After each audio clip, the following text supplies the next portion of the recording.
তা আল্লাহ তাআলা বলে, বান্দা মাটির উপরে তোমার ঘর কত সুন্দর করে সাজাইলা, মাটির নিচেও তো তোমার একটা ঘর আছে, সেই ঘরের নাম হচ্ছে কবর, সেটাও তো তোমারই ঘর বান্দা, ওই ঘরটা এরকম খালি রাখলা কেন?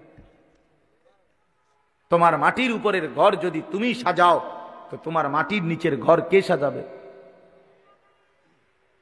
হ্যাঁ, আমার মাটির নিচের ঘর কে সাজাই দিবে? আমার কবর কে সাজাবে? আমি না সাজাইলে, আমি না সাজাইলে। আমার মাটির উপরের ঘর তো আমি মরে গেলে আমার ছেলে বাকিটা কাজ করতে পারবে, আমার পুত মরে গেলে নাতি বাকিটা কাজ শেষ করতে পারবে। বাপে হয়তো বিটা বাইন্দা গেছে, পুতে আইয়া ঘর করছে, নাতি আইসা ফার্নিচার কইরা এখন ঘরের কাজ সব কমপ্লিট করছে, এমন হইতে পারে না? তো দুনিয়াতে এরকম হইতে পারে। কবর, কবর, আমার কবর আমি না সাজাইলে আমার পুতে সাজাই দিবে, আমার নাতি সাজাই দিবে। তাহলে বাবা, তাহলে ওইটা তো বেশি জরুরি, কারণ আমার কবর আমাকেই সাজাইতে হবে, আমার আখিরাত আমাকেই সাজাইতে হবে। এই জন্য আমরা, প্রিয় যুবক ছেলেরা, তোমরা যারা এই সমাজের আছো, আমি তোমাদেরকে প্রয়োজনে আলাদা আলাদা সময় দিতে রাজি আছি। তোমরা আমার মাদ্রাসায় আইসো, আমি দাওয়াত দিলাম তোমাদের। তোমরা এই সমাজের প্রত্যেকটা ছেলে প্রয়োজনে আলাদা, শুধু তোমরা যদি শুনতে চাও আমি তোমাদের আলাদা সময় দেব, কোনো অসুবিধা নেই ইনশাআল্লাহ। আমি বললাম ইনশাআল্লাহ, আমি দাওয়াত দিলাম তোমাদের, কিন্তু তোমরা জিন্দেগি বদলাও, তোমরা জীবন বদলাও। তোমাদের অধিকাংশ ছেলের চুল সুন্দর না, এগুলা মুসলমানের চুল না বাবা, এগুলা মুসলমানের চুল না। তোমরা যারা নামাজ পড়ো না বাবা, এটা মুসলমানের পরিচয় না বাবা। কেন তুমি নামাজ পড়বা না? যিনি এত বড় আসমান দিয়েছেন, যিনি এত বড় জমিন দিয়েছেন, যিনি এই গোটা কায়নাত দিয়ে, গোটা সৃষ্টি জগৎ দিয়ে আমাকে লালন পালন করছেন, আমার প্রতিটা নিঃশ্বাস যিনি দিচ্ছেন, আমার প্রতিটা নড়া চড়ার ক্ষমতা যিনি দিচ্ছেন, আমার খাবারের প্রতিটা লোকমা যিনি দিচ্ছেন, আমার পানির প্রতি ফোঁটা যিনি দিচ্ছেন, তাকে একটাও সেজদা করবা না? তাকে সেজদা করবা না ভাইয়া?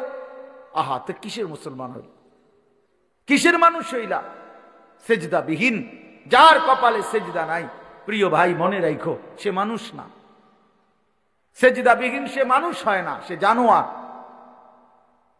সে জানোয়ার, ওইটা আস্তা জানোয়ার, আস্তা জানোয়ার। কোরআন কারীমে আল্লাহ তাআলা বলছেন, ওয়াত্তাবা হাওয়াহু ফামাসালুহু কামাসালিল কাল, যে মনের ইচ্ছা মতো চলে। কেন নামাজ পড়ো না? তোমার মন চাইছে। কেন সারা দিন রাত মোবাইলে নারী দেখো, ছবি দেখো, নর্তকী দেখো, উলঙ্গ দৃশ্য দেখো? তোমার মন চাইছে। কেন চুলের এই ডিজাইন করছো তোমরা? বলো বাবা, এগুলা মুসলমানের চুল? একটা ছেলে বলো, একটা ছেলে দাঁড়ায় বলো, এই জানোয়ারের চুল কেন রাখলা? এই বেঈমানের চুল কেন রাখলা? এ তো বেঈমানের চুল। তুমি মুসলমান, নিজের পরিচয় ভুলে গেলা কেন? আত্মপরিচয় ভুলে গেলা কেন? আরে নিজের পরিচয় যে জানে না তারে তো মানুষ লাওয়ারিশ বলে, বেওয়ারিশ বলে বেটা, বেওয়ারিশ বলে বেটা। তোর আত্মসম্মান কই বেটা? কেমনে ভুলে গেলি তোর মা মুসলমান? কেমনে ভুলে গেলি তোর বাবা মুসলমান? কোন ইহুদির বাচ্চার সন্তান তো তুমি না, তাহলে ইহুদির চুল রাখলা কেন? কোন খ্রিস্টানের বাচ্চার সন্তান তো তুমি না, তো খ্রিস্টানের মতো চুল রাখলা কেন? কোন বেঈমানের মতো চুল রাখলে? এই যে ঝাঁকড়া চুল, এদিকে কাটা, এদিকে কাটা, এদিকে কাটা, এই যে বিশ্রী, সামনে এদিকে বাড়ানো, এ তো বেঈমানের চুল বেটা, এ তো কাফের মুশরিকের চুল। তুমি আসছো কোত্থেকে? কে তোমাকে বানাইলো? কেন তোমাকে বানাইলো? তুমি কেন আসলা পৃথিবীতে? যিনি সৃষ্টি করলেন তোমাকে, তিনি কি এই চাচ্ছিলেন তোমার কাছে? তিনি যা চাচ্ছেন তুমি তা করছো না কেন? তুমি যা করছো তিনি তো তা চাচ্ছেন না। আল্লাহ তাআলা আমাদেরকে সৃষ্টি করেছেন প্রতি 1 মাসে 1.5 মাসে চুলের এক একটা ডিজাইন বদলাবার জন্য।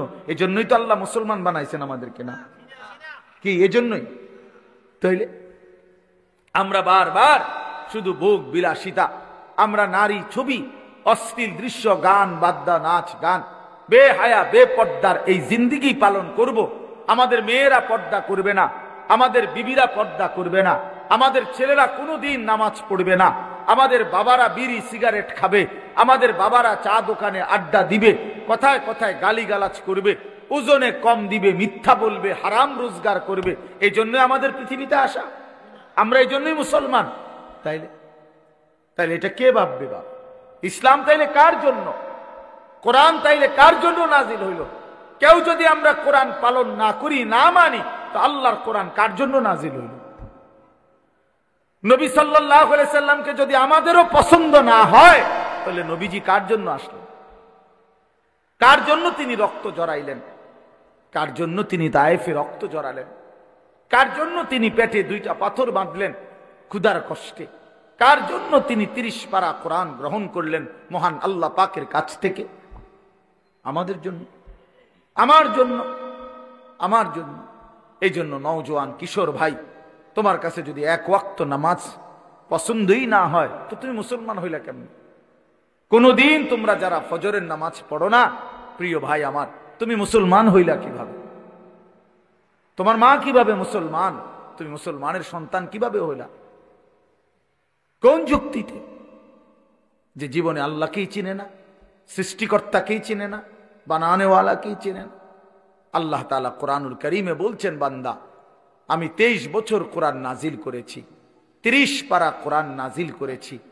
আমি আল্লাহ 23 বছর একটানা বললাম, এক আল্লাহ বলছেন 23 বছর কোরআন নাজিল করছেন। আল্লাহ বলবেন, বান্দা ফাবিআইয়ি হাদিসিন বাদাহু ইউমিনুন, তাহলে বলো বান্দা, আমি আর কতবার বললে, আর কিভাবে বললে, আর কতবার বললে এই কোরআনের চাইতে দামি আর কোন কিতাব নাজিল করিলে তুমি আমি আল্লাহর কথা মেনে নিতা? তুমি বলো। মৃত্যু এক চূড়ান্ত বাস্তবতা, এক চিরন্তন সত্য। এটাকে অস্বীকার করার কোনো সুযোগ নাই বাপ। অতএব আমাদের উচিত আখিরাতের প্রস্তুতি নাও। আল্লাহ আমাদেরকে দৌলত দিছেন, ঈমান। আমরা পরিচয় দিতে পারি কমপক্ষে যে আমরা মুসলমান। এতটুকু এর দূর পরিচয় তো এই পৃথিবীর কত কোটি কোটি মানুষের নাই। জন্মসূত্রে কোনোদিন শোনে নাই কালেমা, কোনোদিন মুখ দিয়ে উচ্চারণ করে নাই লা ইলাহা ইল্লাল্লাহ। আমি এইবার গত বছর 24 সালে দিনাজপুরে এক চিল্লা সফরে ছিলাম, তাবলিগে, দাওয়াত তাবলিগের সফরে। ওই চিল্লার সফরে আমি একজন 72 বছর বয়স একজন হিন্দু চাচা, ওনার 2 ছেলে মুসলমান, কিন্তু ওই হিন্দু চাচাকে আমরা 3 জন আলেম কালেমার দাওয়াত দিছিলাম, ইসলামের দাওয়াত দিছিলাম। 2.5 ঘন্টা ওনারে আমি বুঝাইছিলাম। আমরা 3 জন কাঁদছি, চোখের পানি ফেলছি ওনার সামনে, যে চাচা আপনি কালেমাটা পড়েন, আপনার ছেলেগুলো মুসলমান, ছেলের বউ মুসলমান হয়ে গেছে, নাতি নাতনিগুলো মুসলমান হয়ে গেছে, আপনার ঘরে ছেলের আল্লাহর কোরআন পড়ে, আপনি সেই অবস্থায় এখনো কেমনে রয়ে গেলেন? কতভাবে বললাম, কিন্তু এই চাচা একটা বারের জন্য উনি বলে না, আমি বলবো না। আমি কানসি পর্যন্ত মিয়া। তখন আমি আমার সাথীদের কাছে এসে বলছিলাম যে ভাই দেখো, আমার মতো তোমার মতো আল্লাহ কত বড় তৌফিক দিছে যে সেই ছোট্টবেলার 2 বছর বয়স থেকে 3 বছর বয়স থেকে আমরা আজীবন সারাটা বছর কত হাজারবার লক্ষবার আল্লাহ আমাদের জবান দিয়া কালেমা উচ্চারণের তৌফিক দিছে। আর এই 72 বছর বয়স্ক লোকটা জীবনে তার মালিকের নাম একটাবার বলতে পারে না। তার জীবনের কত বড় দুর্ভাগ্য ভাইয়া। আজকে তো বুঝতেছ না, নওজোয়ান তোমরা বুঝতেছ না, তোমরা মনে করছো এই নারী, ছবি, মোবাইল, এই মোটর সাইকেল, এই বন্ধুদের আড্ডা, এই রং তামাশা, কয়টা ভাত খাইলা আর ঘুম গেলা, আর পেশাব পায়খানা করলা, আর কতক্ষণ লজ্জাস্থানের চাহিদা, যৌন চাহিদা পূরণ করলা, যখন যা মন চায় নারী দেখলা, ছবি দেখলা, উলঙ্গ দৃশ্য দেখলা, জিনা করলা, বেবিচার করলা, মদ খাইলা, জুয়া খেললা, আর কিছুক্ষণ টাকা পয়সা রোজগার কইরা ভাত মাছ চাল ডাল খাইয়া টাইয়া হুট্টা লাইলা, এরই নাম জীবন মিয়া? এরপরে আর কিছু নাই ভাই। তাইলে তো সেই জন্য প্রস্তুতি কোথা? আল্লাহ তাআলা জিজ্ঞাসা করে, বান্দা এত বড় আসমান দিয়ে, এত বড় জমিন দিয়ে, এই আর সমস্ত মাখলুকাত দিয়ে 24 ঘন্টা বান্দা আমি আল্লাহ তোমাকে লালন পালন করলাম, এত কিছু দিয়েও তোমার মনটা গলাইতে পারলাম না? হ্যাঁ, আল্লাহ জিজ্ঞাসা করে, বান্দা আমি এত কিছুর বিনিময়ে তোমার কাছ থেকে একটা সেজদা পাইলাম না, কেমনে পারলা? ওয়াস-সামাআ বানাইনাহা বিআইদিন ওয়া ইন্না লামুসিউন।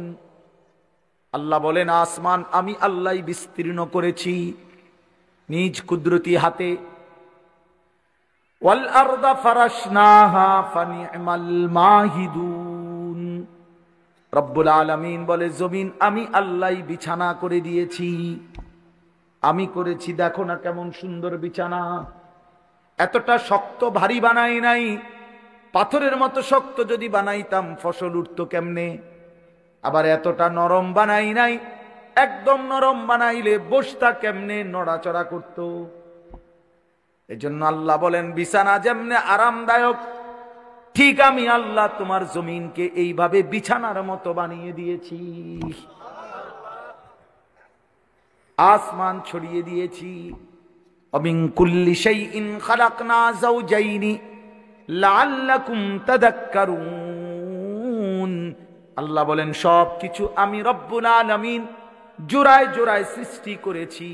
তাইলে তিনটা জিনিস বলছে, আসমান আমি বিস্তীর্ণ করেছি, জমিন আমি বিছানার মতো বিছিয়েছি, সব কিছু জোড়ায় জোড়ায় আমি সৃষ্টি করেছি। কেন? লাআল্লাকুম তাযাক্কারুন, আমার সৃষ্টি দেখে যেন তুমি উপদেশ গ্রহণ করতে পারো, যেন উপদেশ গ্রহণ করতে পারো। ফাফিরু ইলাল্লাহ, অতএব বান্দা আমি আল্লাহর দিকে ফেরো, আল্লাহর দিকে ফেরো, আল্লাহর দিকে ফেরো, আল্লাহর দিকে ফেরো, আল্লাহর দিকে।